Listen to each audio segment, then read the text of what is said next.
Welcome to the Mostly Pod Out of the Night. Mostly, I am Graveyard, joined by my co-host Salem. Hello. This is episode 159 of our weekly All Things Horror podcast. And, seemingly contrary to what most horror fans believe, Bruce Campbell has done more than just Evil Dead.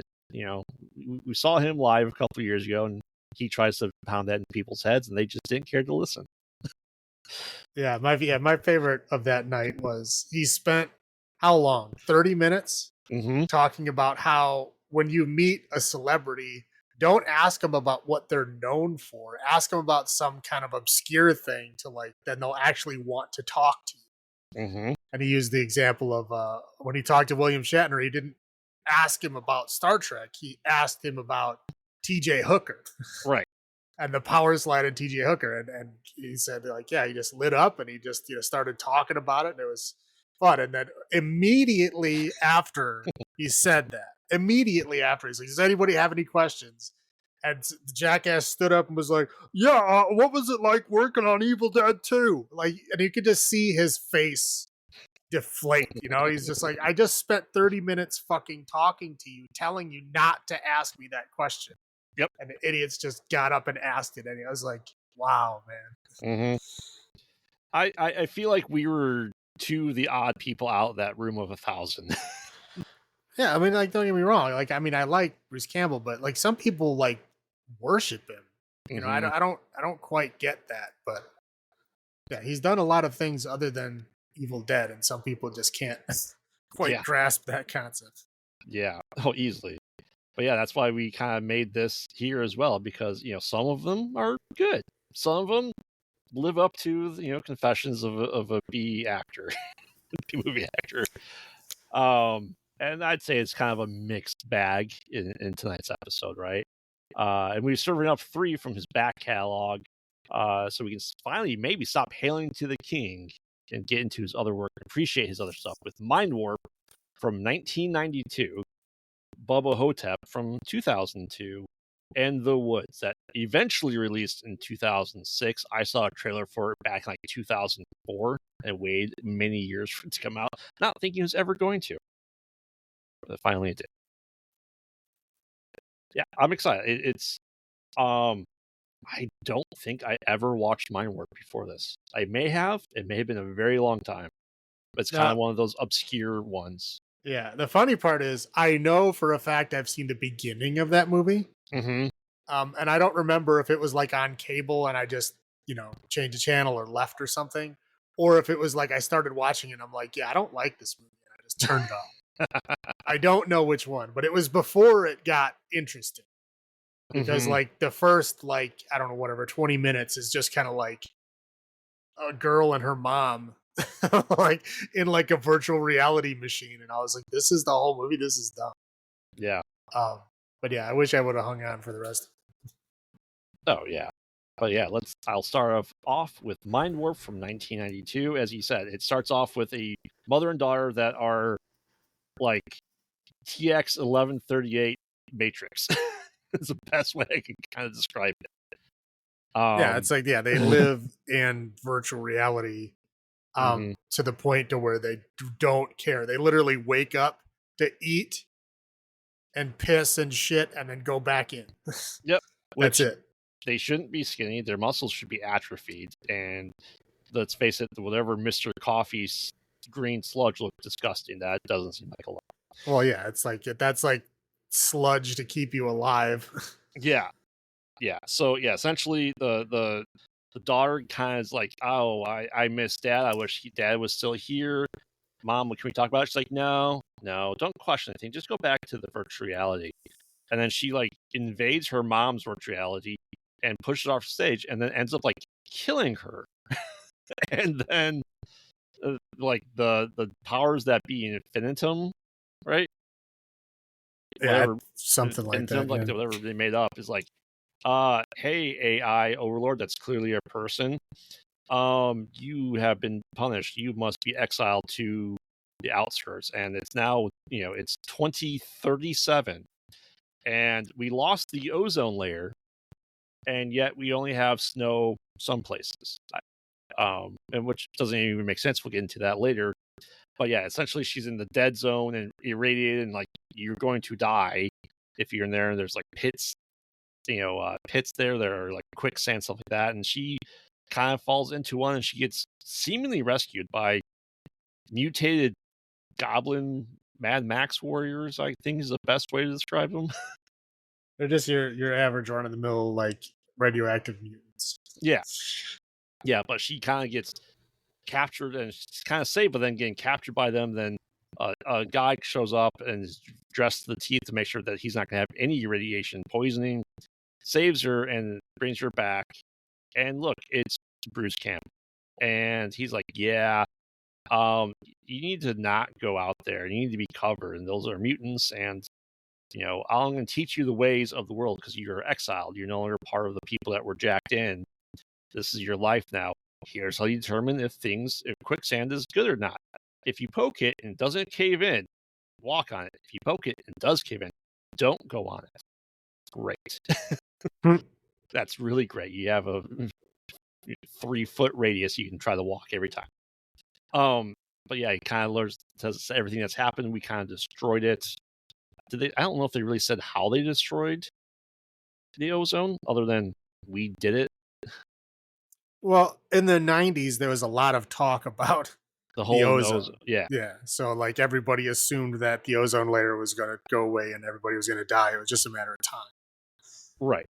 So yeah, I think that's just a product of the times. They don't tell you why because people in 1992 would have understood why. Right. Yeah. So while all that is kind of going through all that stuff, she gets to meet and learn everything else. Like, oh, here's my family. I had to get rid of the bodies because they're just gonna get eaten because they're also cannibals. Because of course the irradiated human beings are also cannibals because that's what happens at that point in time. So they're kind of figuring out all this stuff that's going on there, and she eventually gets captured by a group of people and taken to their underground village because that's how the last humans are kind of living. They don't live on the surface, but they're not okay. Some of them have some imperfections. Some are quite mutated. And she's like, hey, you don't have any marks on you. You have no burns.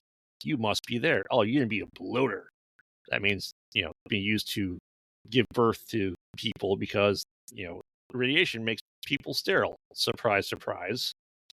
And kind of going through that. But while that's going on there, she kind of tries to manage to escape. Stover gets captured and gets put in the mines where they're just harvesting a garbage dump for treasure, I guess.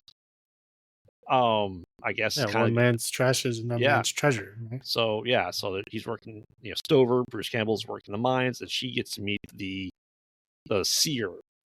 And hey, it's this thing, and we worship people, and here's what we do: we take a person, we slide them down this chute, and they get pulverized into blood, and we drink their blood, and we have a whole religious ceremony about it. Don't get weird about it; it's just religion. And all that's going on there, and she's talking to the guy, and she finds out that, surprise, surprise, it's her dad from the past. When he got exiled as well, he kind of organized the cannibalistic humanoid underground dwellers, if you will, and made a religion over it, and just trying to find all this cool stuff and find ways to kind of, I don't know, get back in, or just trying to figure out a way to like worship the machines. He's giving them a purpose. Yeah. He's essentially creating a cult with himself as the head. Mm-hmm. And of course, he wants to continue his legacy. Yeah, so as they're the only two people that can produce offspring, they should mate and make more children to do it. While that's going on, which is weird considering the ending context. Yes. Very weird. I'll bring it up once you. Yeah. I don't want to. I'll let you. Yes. So Stover escapes the more blood and guts, and he's fighting his way through, but he eventually gets captured and puts in like irradiated water and starts kind of partially mutating in a way. Anyway, and they're about to, she rejects the religion, and her dad's can sacrifice her just to appease it, and she's able to, stop the churning blade with a baseball bat. And then she eventually gets the dad to, fall in, and he gets pulverized and they drink his blood. And Stover is kind of like still infected and chasing after. He's like, hey, don't go into the Deadlands. Hey, wait. And then he kind of teleports, and all of a sudden, boom, she's back in front of the AI machine. And my goodness, it's her dad. Right says, now, right. He made up that whole thing. Mm-hmm. So he made up the part where he had to bone his daughter. Yes. That's messed up. Mm-hmm. Like that would be my first question if I was her. Like, if you made that whole thing, why were you trying to bone me the whole time? What the fuck is wrong with you, Dad? Yeah, a little bit. But he kind of ends as like, hey, you need to take over the sysadmin job, and you now run Infinite Sync or Synth, whatever the hell they call it. Okay, I didn't realize a person needs to be in charge of the AI, but sure. This is 1992, man. I guess. And yeah, and so she's like, oh, that was all a dream, or whatever. Without being jacked in, which is pretty impressive, I gotta say. Not being plugged in to have that VR hallucination with boning your dad. She was plugged in The entire time? Yeah. Oh, okay. Must have missed that. Well, they don't show it. Yeah.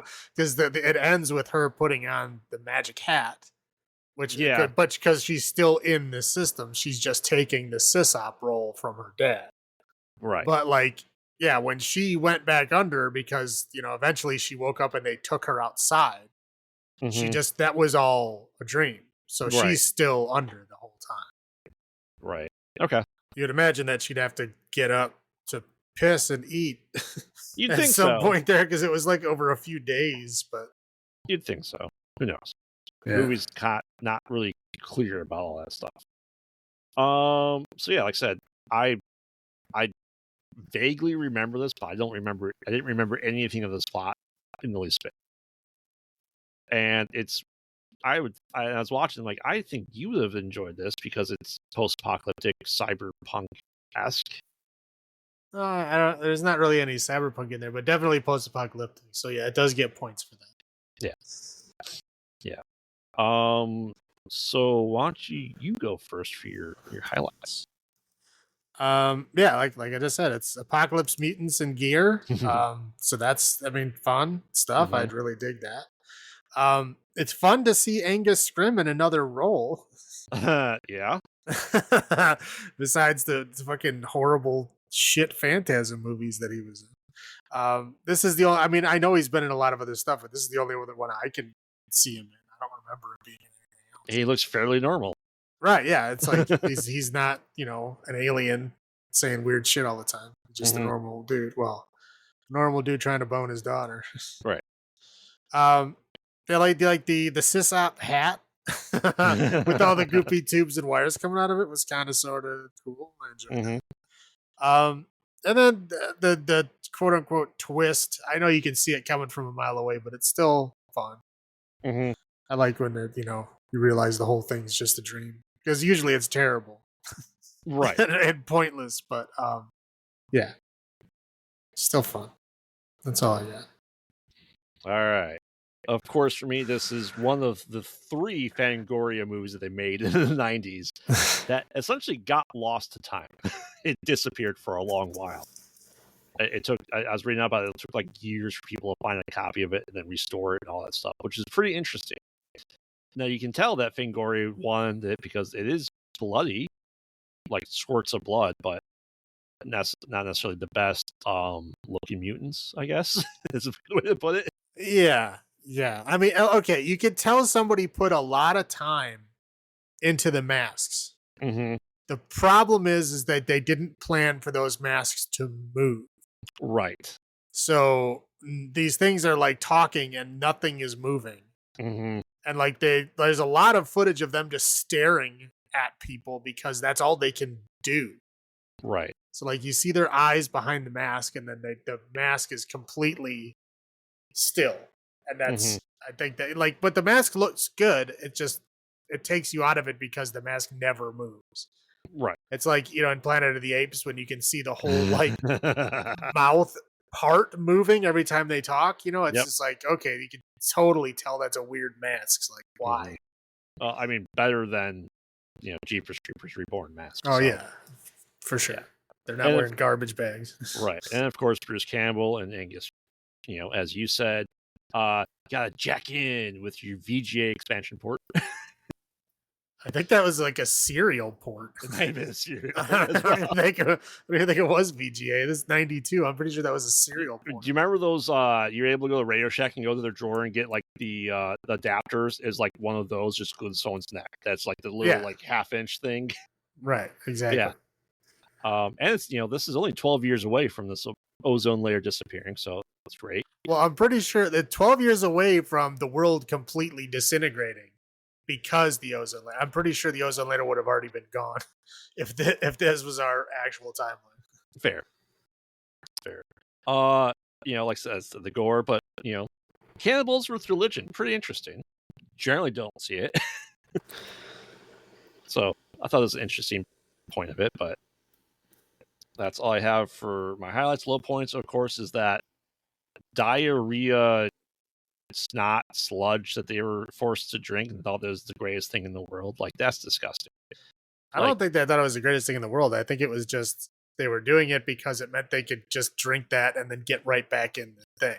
I'd rather have someone just put an IV bag into it so I don't have to see it. Right. I mean, yeah, in reality, that's probably what they would do because people don't want to get up. They would just put in a catheter and a bedpan and get fed through the IV. And then that would be their whole life. They would just never leave.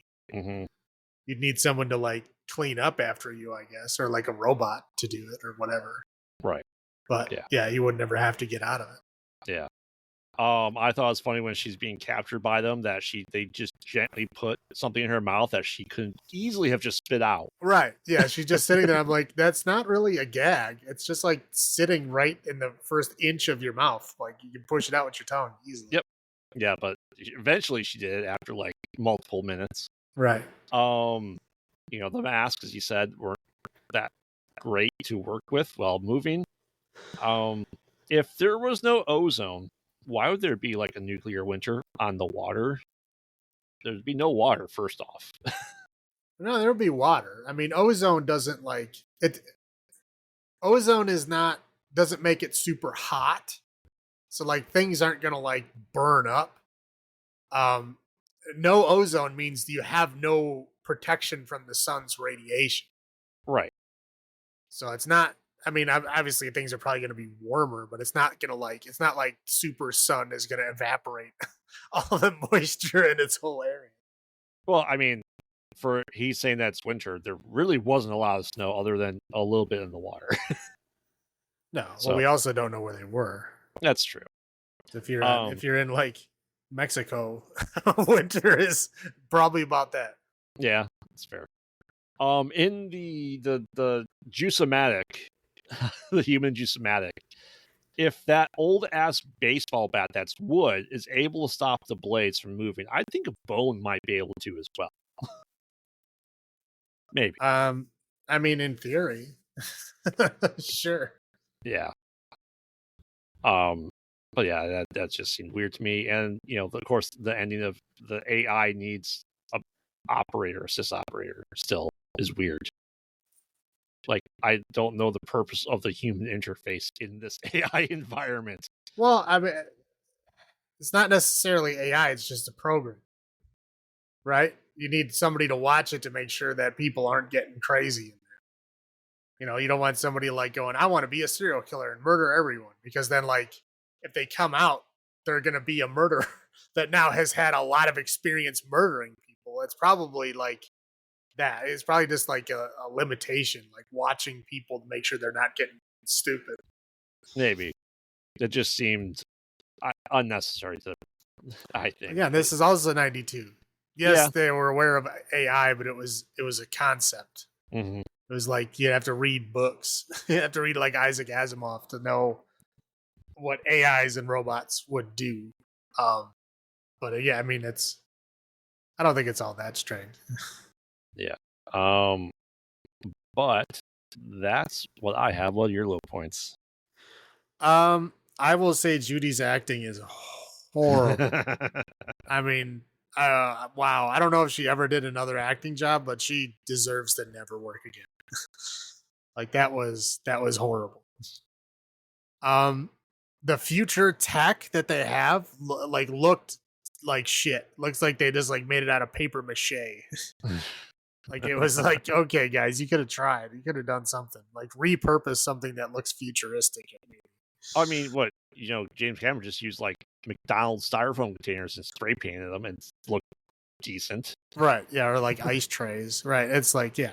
Mm-hmm. Um they still have the Bible in the post-apocalyptic radioactive mutant future. And that's all they read. Okay. Yeah, that's lame.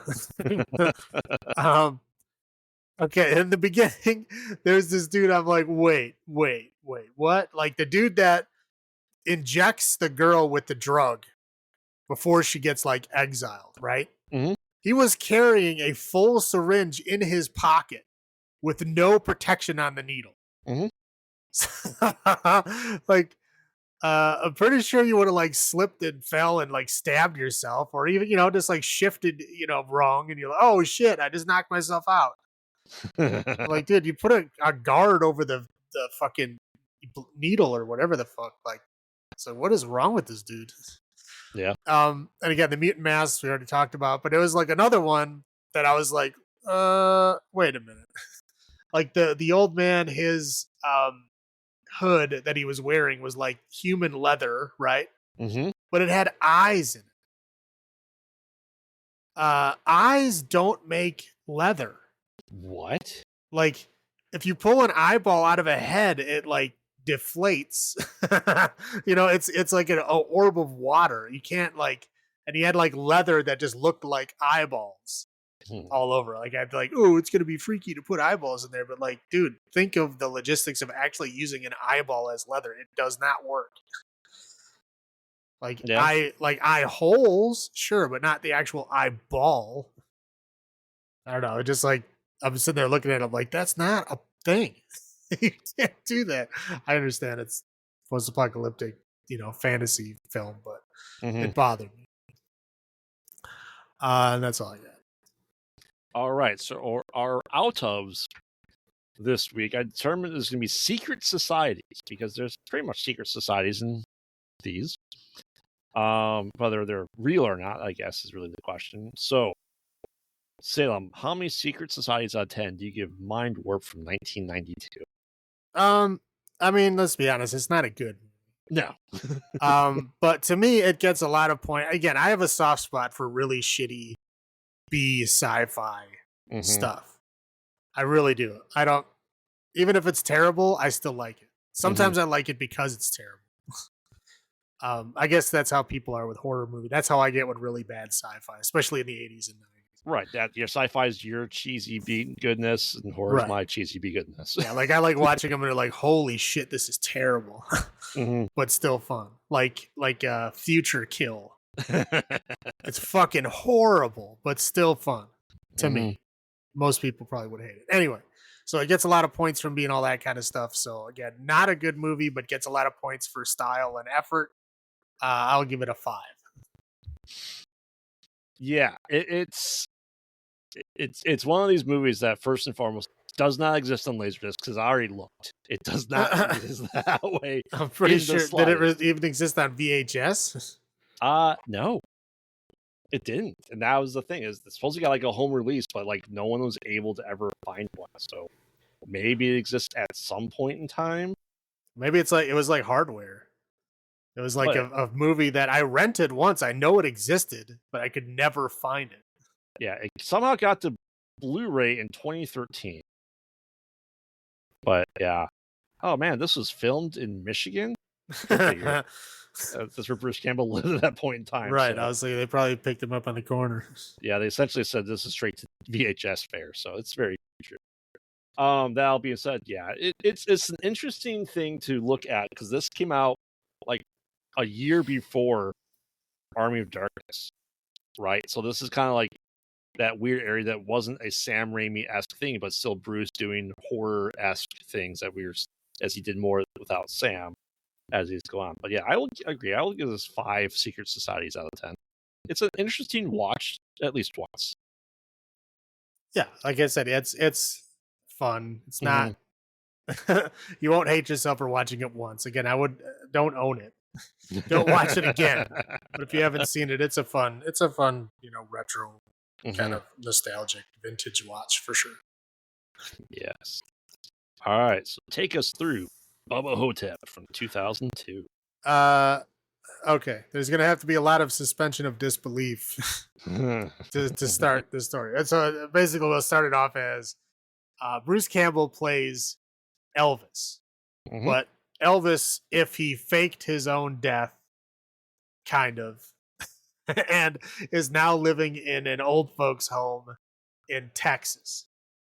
But like a poor person's home, right? So like, there's like literally one nurse for the entire place, like day and or night. Yep. We never see another one. And then there's another guy who is thinks he's JFK, even though he's an old black man. Yep. And he's got an excuse for everything. Like, JFK was white, right? And he's like, yeah, they dyed me this color.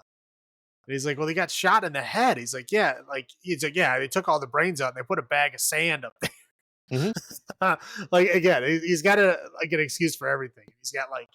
But he's got surprisingly like a private room that looks much nicer than the other rooms. He's got like weird pictures of like Lee Harvey Oswald on the wall and stuff. Like it's goofy. It's a goofy thing. Anyway, so these are the two basically main characters here. We have, like I said, we have the nurse that kind of pops in just to kind of be like a kind of target for Elvis's goofiness. Yeah.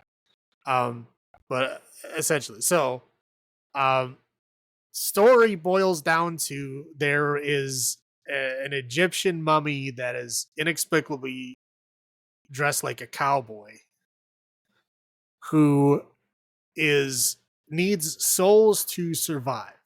Now he was apparently woken up because a bunch of people stole some Egyptian relics and put it on a bus, and then the bus crashed. And so, like, he finally his sarcophagus opened up, and he is now like needs souls to survive. Mhm. So he settles on this old folks home because he can eat the souls of these old people really easily. He doesn't get a lot of power from them, but he gets some, and they can't really fight back because they're like old and senile, Right. whatever. And for some reason he likes to suck it out through their ass, but it has to be a bodily orifice is where what he needs to suck their soul out. As So Black JFK says so, yes. correct, yeah. So yeah, we see multiple people die. We see Elvis and JFK both fight off like a giant beetle thing, Mhm. which is apparently like, I don't know, the cowboy mummy's like familiar or something. I don't know. Yeah, it's his scarab, his pet scarab. Come Yeah, on. right. Never seen a mummy have a pet beetle before, but sure, why not? Mhm. So yeah, I mean, they find a bunch of clues, like there's like writing on the bathroom wall that's like in hieroglyphics, and blah whatever. They start reading books and they find out about the mummy, and they're like, oh, we gotta defeat the mummy before he kills everybody here. So of course, like, Elvis has to dress up in his Vegas stage outfit. It's his uniform. And then JFK, even though like earlier in the film he was walking around just fine, Mhm. for some reason in the third act of the film he has a motorized wheelchair. He's tired, okay? Well, I'm just saying, like, he was walking around fine, like he was actually in better health than Elvis was. Mhm. And then all of a sudden in the third act he has a motorized wheelchair for like no reason. I was Yep. very confused about that. But anyway, so they have like a big kind of showdown with the mummy, and they like keep trying to spray him with like gasoline and alcohol and set him on fire. And then they do, and then they fight back and blah, blah, blah. So JFK ends up dying in the attempt, and then Elvis ends up burning it. Yep. Um, But after he's like impaled with something too, so he's dying as well. right, right. So Yeah. So Elvis and JFK eventually defeat the mummy. Yep. Yay. Yay. I don't know. Is there anything else you want to throw in there? No, I mean that's pretty much the gist of it. It's just Elvis trying to come to terms with like explain how he got to be there, why they think he's Sebastian, because that was the big impersonator. He's like switched places with him. He's like, I should have gone back to his life and stuff like that. But he's like, oh, I'm just dying. I wonder if Priscilla thinks me and my daughter. He says Priscilla a lot, but he never says his daughter's name, which is pretty interesting. Well, it's kind of funny because Priscilla is still alive. Yep. But his daughter is not. I mean, at this point in time, she was still alive. Well, it says present day. Yeah. True. Well, here's what I like. The people in this home are delusional. Almost every single one of them are. No, they all are. He's not Elvis. He just thinks he is. He never says any real information that like someone who's just an outside fan of Elvis would know. Yeah. Like he's literally just like repeating shit that you could have read in newspaper articles. He never says anything personal. Which is again odd. So it's like, yeah, one guy thinks he's JFK, obviously not. And so again, you should look at Elvis and be like, yeah, this guy is definitely not Elvis. Like there's the one guy that thinks he's a fucking Lone Ranger. Yep. And shit. There's like, yeah, we don't really get introduced to many other people, but everybody seems like they're delusional. Iron lung. Right. Yeah. We get caricatures, but we don't actually get to introduce to them. But yeah, again, they just all seem like they're delusional and like, have heavy dementia. Mm-hmm. So that's it. That's my take. Yeah. I was going to ask that because I'll go first with my highlights. I was going to ask you, do you really think they're JFK and Elvis? I mean, Elvis, you can maybe see potentially, right? It's interesting they had that flashback to him and Sebastian, and I'm sure they did know each other back in the 70s. I'm sure that was a thing because he wasn't he like legitimately like the most famous Elvis impersonator. I have no idea. Okay, so I thought he was. I don't follow Elvis that much to know who his impersonators are. Yeah, I know there are Elvis impersonators. Mm-hmm. I know there's the flying Elvises. Yes. I don't know. That's about all I know. Yeah, and it's interesting. This is based off a short story that I'm pretty sure in the short story it is actually Elvis and it is actually JFK, which is interesting. Well, I mean, yeah, that's it. Yeah, I'm just saying the way that it's presented in this film, it's highly likely that they're all just. Yeah. I do find the premise interesting because you think about like, why would a mummy go to an old folks' home? And yeah, if you're a soul eater, sure, easy prey. I get that. So it does kind of make sense. But at some point in time, like you're gonna get shut down because like people are dying like every couple of days in your home there. Well, it's a nursing home. Yeah. And it's like a state funded nursing home. Like, yeah, people die all the time. Yeah. I think it's interesting that, these two potentially not people they say they are have the hero's ending. They did defeat the mummy. Cool. I believe this is based off the idea of this is like off of Elvis's cheesy action flicks that he did make in the 50s and 60s, and that was the inspiration for it. Like there's like a canceled him fighting mummies movie, I think that was the inspiration for the short story to make this movie. And did you notice this is made by Don Cascelli, who did the first Phantasm movies, the first 4 of them. Oh boy! So the nursing home administrator was Reggie.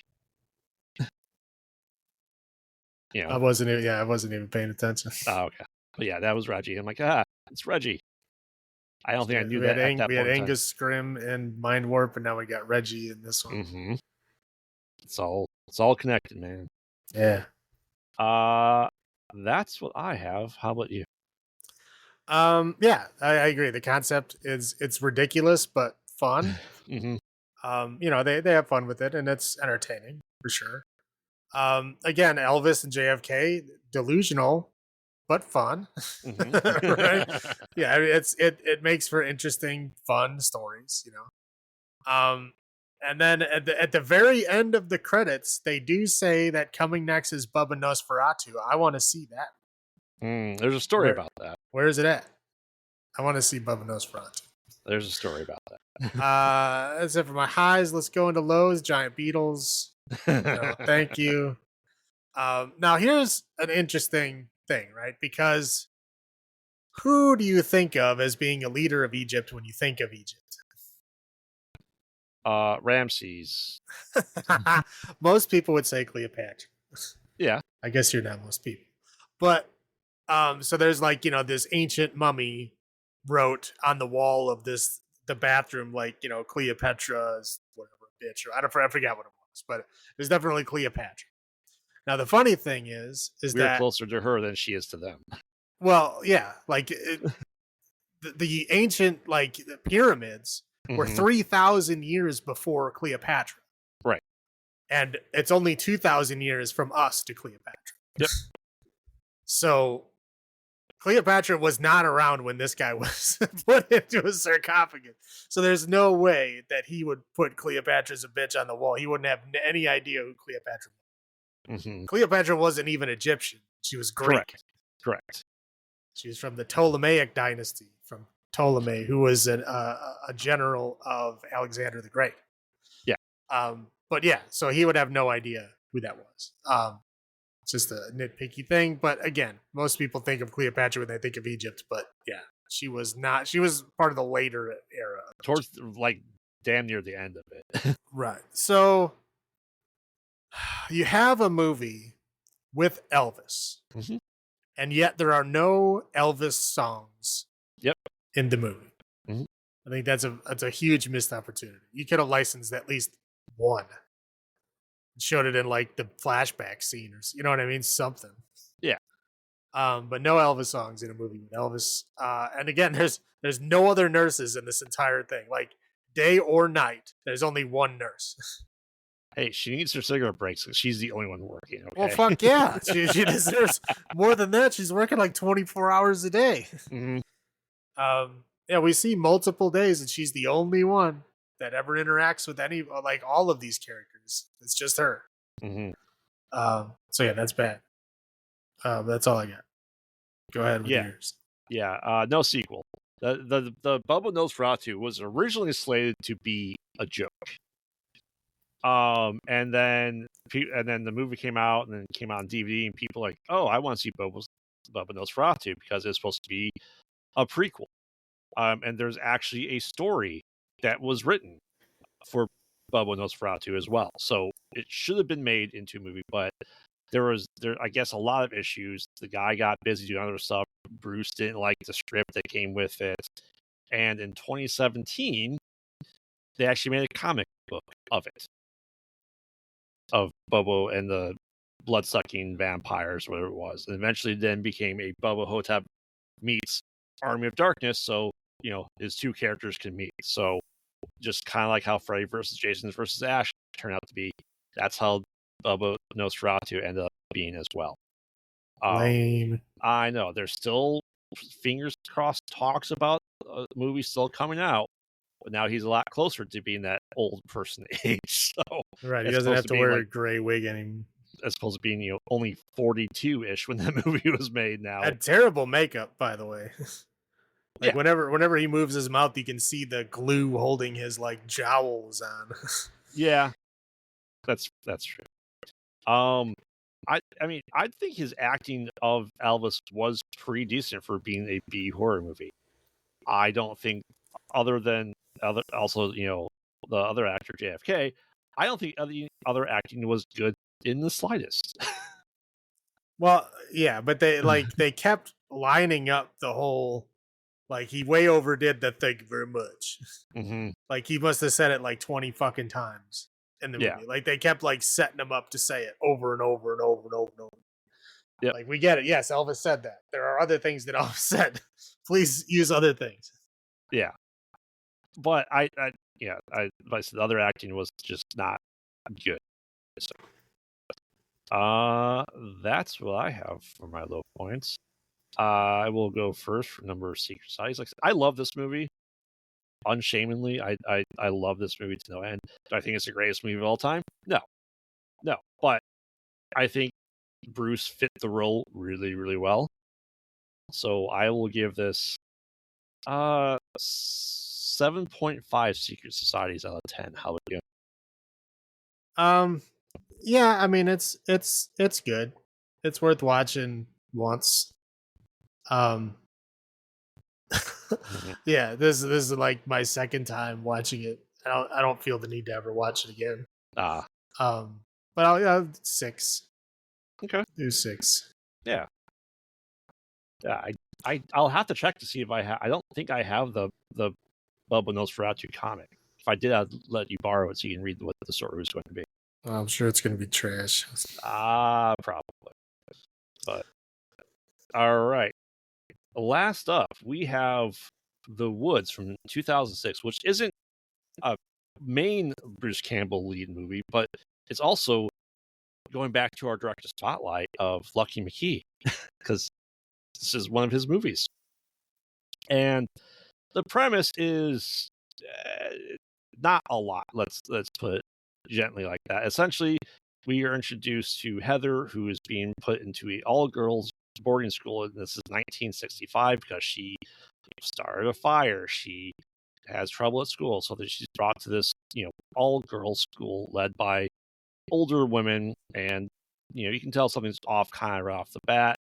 Uh, and she kind of starts to notice little things here and there that she has a bully that likes to call her Firecrotch. She has made friends with this chick who they think is gay, and she's kind of going through studies, and she's going through and she's like, oh, I caused a fight, I'm gonna get kicked out, let me call my parents. Like, yeah, no, you kind of gotta stay here because we can't send you anywhere else. We have we don't have lots of funds, but here, take this special test to see if you have a scholarship. Well, you know try to finish these 3 pages in the time frame. Never says time frame, and she's just randomly circling stuff like how you feel, what shapes like that, and she cuts herself on the really thick ass paper Well, the and bleeds. paper also looked like it was like chewed up and Yes, spit back out and then like flattened. Like it looks disgusting. yeah, yeah. But she cuts herself on it, and they're like, "Oh, you passed. You have a scholarship. Now you get to take special classes." At that point in time, you realize, okay, something's witchy going on here. Pretty quickly, I think is obvious. And yeah, and she's going through this, and like, oh, you're now the special student. She's taking these special classes. She's kind of able to like feel things and hear the woods calling to her, and almost starts to kind of like balance on her chair perfectly because balancing thing is the most witchy trait you can ever think of. And she's still having issues. And one girl that like before she got there tried killing herself, and they brought her to the psych ward and took care of her. And then she eventually comes back, and the next night she like disappears. Like there's this thick fog, and she's trying to protect herself, and she just disappears and turns like a pile of leaves the next morning. And she's like, okay, that's weird. She's like, okay, we have to figure out what's gone there. She fights the bully and a lot more, knocks her up a lot, which then seems like knocks some sense into her. Right? She's like, oh yeah, you need to get out of here. I'm just trying to warn you. Well, you could just warn her and not be a bitch about it, quite honestly. But yeah, she's like, oh, we gotta get out of here. The woods are calling you. There's a murder that happened here. This school was a school for witches back in the day, and they killed their headmistresses with axes, and they just never left. Cool. Her other friend is learning to sing a lot, and yeah, more spooky things happen. Eventually, another girl, her friend, gets taken in the middle of the night again, and they're like, "How do we not hear this?" But that's weird. Like, well, don't drink the milk. There's something in the milk. Her bully tells her, who then is found, hung in the cafeteria. Cops come in, like, well, we gotta find this girl. She just went missing. We're like, well, about the other girl? Like, what? We didn't know that. Cop goes to investigate the woods, and his car's like engine's like ripped out by the trees. And he's, oh shit, that's not good. She eventually calls her parents, and her dad's like, "Hey, yeah, get me out of here. This is bad." It takes her parents a while to get there, but while this is going there, she realizes that there's potentially something actually in the milk. So she doesn't drink it, and the trees come for her after she's learned to like balance rocks. And yeah, she's then unfolded entire plot twist of the movie is I don't I've watched this multiple times. I don't know what their end goal actually is in this movie. I don't know if I've ever really figured out other than they like want to possess the girls and stay young. Well, yeah, the girls were their magic conduit Mm-hmm. for power, and the power was coming from the trees. Yeah, And so they were going to be like, witches that live forever in the forest right. because they were aging and stuff. So I Yeah, think they're like trying to get the power to like live forever. So, yeah. Because I they mean, said they they've don't been come out and say that, but no, that's but they said what like I we've been was alive assuming. for hundreds of years. But, Right. but while that's going on, there the parents who try to take her away. They get into a car accident. Mom dies. Dad gets blood put in his mouth and just puts comatose. But eventually, he wakes up after puking up vile and trees and stuff like that, and comes to rescue as the daughter is Heather is being like in the middle of the ritual, stacking the stones because once she completes all the stones being stacked, the transformation will be complete, I guess. And no, and then Dad comes with an axe, starts chopping up some people. She gets the axe, chops up the rest of the people. Stones knock over. They escape. Everyone kind of lives because the other girls that weren't good candidates were gonna be like sacrificed to the force to help get their essence as well because they're good. They're good, but not good enough to be transferable, I guess. And yeah, she kills them all, and all the girls and her escape. And the woods burn as she's burning the test scores, but the trees were never touched. End of movie. Did I miss anything there? Uh, no.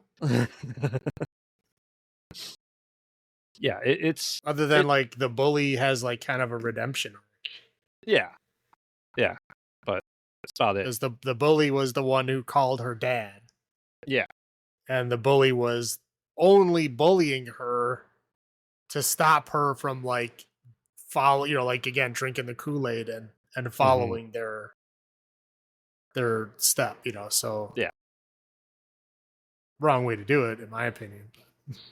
correct. Yes, throwing people.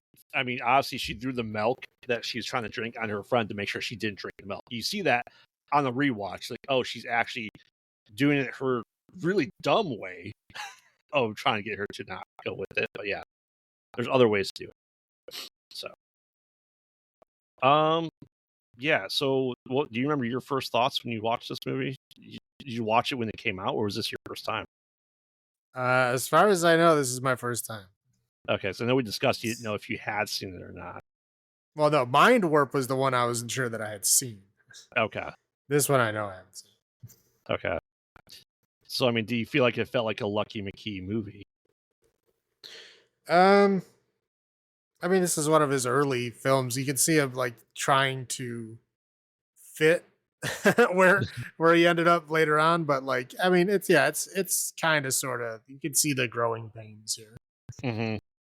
But I mean, it's kind of like more or less, it's kind of like I don't know, like a craft type of movie. Craft meets disturbing behavior esque, I'd Yeah, say. yeah, it's fair. Yeah, like I said, I waited a couple of years for this movie to come out because I saw the trailer. I'm like, oh, this looks great. And then I waited and waited and waited. Like, I don't think this is ever coming out. And Kylie was disappointed too, and she wanted to watch this, and she loves this movie. But yeah, so why don't you go first with your highlights? Okay, I like the dream sequences that she was Mm-hmm. having, like evil things happening in trees and stuff. Those were interesting and fun. I liked when she punched Samantha in the face. That was hilarious. I didn't see that coming. Yeah. And I'm sitting here thinking, like, while I'm watching it, I was like, this seems familiar, and I can't quite place it. Um, and it clicked to me like towards the end of the film. It clicked to me is like I just kind of sort of recently watched through the entire extended edition of Lord of the Rings. And it reminds me of Fangorn Forest, which is the trees that come alive. Yeah. And attack the people that hurt their friends when they were chopping them down. It really just feels like a modern retelling of the Fangorn Forest is what it feels like to me. Okay. I can see that. That's all I got. That's all you got. Which is always fun. And yeah, I think it's funny that she uses Firecrotch as just like her bully name. You can tell it's like 1965 trying to bully, right? Yeah, but like it's on my list too. Why is she so obsessed with her crotch? I don't know. Like, do you want to see it? Like, why is that the thing you like? That's so weird. Well, she had to. I mean, she probably asked her at least 15 to 20 times about it. Right. Like she would not stop. She was like obsessed. I'm like, she wants to bone you. Yeah. Like she's bullying you because she doesn't know how to deal with her feelings, but like she is very interested in what you have down there. Oh yeah. And Bruce's pieces in it were good. I don't think they were. It was not hammy for him, and it is a pretty serious role, I would say. Well, I mean, here's the thing: he wasn't really in it long enough to have any kind of real character arc or anything. I know, but it's just one of those small little cameos. Well, it's longer than a cameo. I mean, he has quite a few speaking roles and stuff like that, but he doesn't really do anything. Mm-hmm. He's just kind of there to show that her parents don't like hate her. Yeah, but it's also Evil Woods, and then people will probably go, you know who we should probably get? Bruce Campbell. Evil Woods makes sense. I don't disagree. But at least half of all horror movies take place in the fucking woods, man. At least when he was going through the tool shed, he didn't pull out a chainsaw. He got an axe. That's all I have there. All my low points, I said not enough Bruce Campbell, I think. The clicks that they have, which I hate clicks. I hate seeing clicks in movies. They're annoying as hell, but they're a quintessential teenage school thing, especially in horror movies, to have. As we said, her bullying is just the most asinine way of going around it and doing it. So much better ways to say, hey, I have to talk to you. This is not a thing, but let's bully her instead. That's clearly not working. Well, teenagers sometimes have a hard time dealing with their feelings. Yeah. And sometimes they come out as like, hatred or bullying or whatever. Like you really like the person or whatever, but for whatever reason you like don't want to admit it to yourself, so you have to like pick on them. Mm-hmm. and I don't know. I was never the bully. I was always the bullied. Oh, same. So same. I can only assume that these things are true. Yeah. Can we stop making drinking milk be so gross? It looks so gross and sounds so milk gross. Is fucking gross. Like, but I mean, I can't drink a glass of milk. Like, I see a glass of milk and people drink it. I'm like, man, that would hurt. I'm not that lactose intolerant, but I am a little bit. But like, I couldn't drink a glass of fucking milk. Oh, I used to all the time when I was a kid, though. Okay, I'm gonna date myself. Like when I was a kid, there was no fucking bottles of water. No. It was like, what did you drink? You either drank like soda or fucking milk. Yep. That was it. You didn't drink water. You didn't drink the water from the tap like a savage. Yep. Like, no, you drank fucking milk or you drank, soda. So it's like you come home from school or whatever, you drink a glass of milk. Now I feel like cringe. Like, I can't believe I drink a glass of milk. Mm-hmm. But yeah. My dad still has a glass of milk every night for dinner. Ugh. Yeah, I'm like, I can't do it anymore because it destroys me. Yeah, again, I can eat cheese. Like, I'm totally fine. It's just like a glass of milk, no. Like, anything with like actual cream in it, no. Yeah. And of course, then the milk vomit was disgusting too. Well, yeah. So, and like I said, the kind of vagueness that exists about the ending of this movie. It's like you have to piece a lot of it together yourself. They don't really say it. I wish they explained a little bit more, but I guess that's kind of the mystery of the end part too. Is like we don't know what actually happened. So, Right. That's what I have. What are your low points? A lot of the same. Again, Samantha, the whole mean girl bully thing, the fire crotch obsession. Mm-hmm. Her mom sucked. Yes. Her mom was like, "Oh, I'm happy you're not here, so I can have like dinner parties and shit." Mm-hmm. And then she's like, "But I want to come home," and she's like, "Nope," and just like hung up the phone. Like, absolutely not. The dad obviously cared enough to come, but like the mom was like, "No, see you later, having a dinner party." Mm-hmm. And again, yeah, Bruce Campbell really doesn't do much in this movie. Like he tries to like help, he tries to be the hero, and he just fails like every time. I Well, I understand mean, it's not his movie, yeah. I mean, he does free her enough so she can finish it. So but he does take out one of the witches. You know. I'm just saying, it really doesn't feel like he did a whole lot in this movie. And he's not in it for a whole lot. There's like, I don't know, he's only in the movie for like a total of what, like 10 minutes? Yeah. Yep. I mean, he did a good job in the role. I'm not going to say he did a good job. I'm just saying, like, he's not there a whole lot. Nope. But that's all I got. All right. So, how many secret societies out of 10 do you give The Woods from 2006? It's not bad. It's not great. Do 5.5. 5.5. Yeah, it's the last. I said the wife watches this movie a lot more than I do. She likes the craft and stuff like that, so it kind of makes sense. It's an interesting movie. Like I said, never analytically sat down and watched it until this episode. So you kind of look for things and see things that you wouldn't normally see necessarily, right? And take note of. That all being said, I agree. It's I'd say a 7 secret societies out of 10 for me. But it could be better.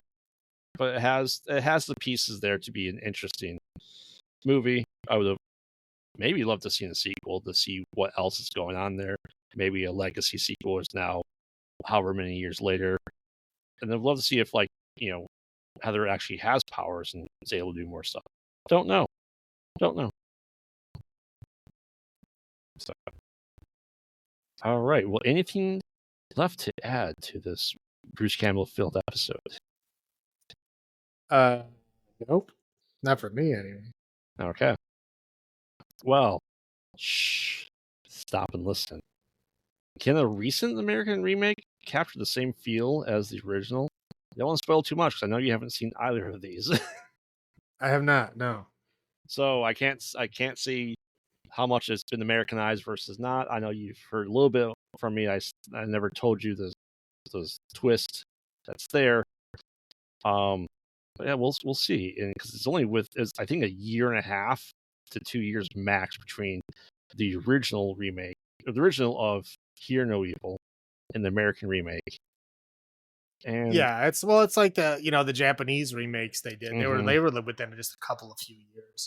Yeah. Yeah, I think they're just jumping on that train. They jumped on that hype train. Yeah. But yeah, we'll see how that goes. We'll see how bad the killing of a sacred deer can be, because that is, from my understanding, I've never seen Killing of a Sacred Deer, is close-ish to Hear No Evil.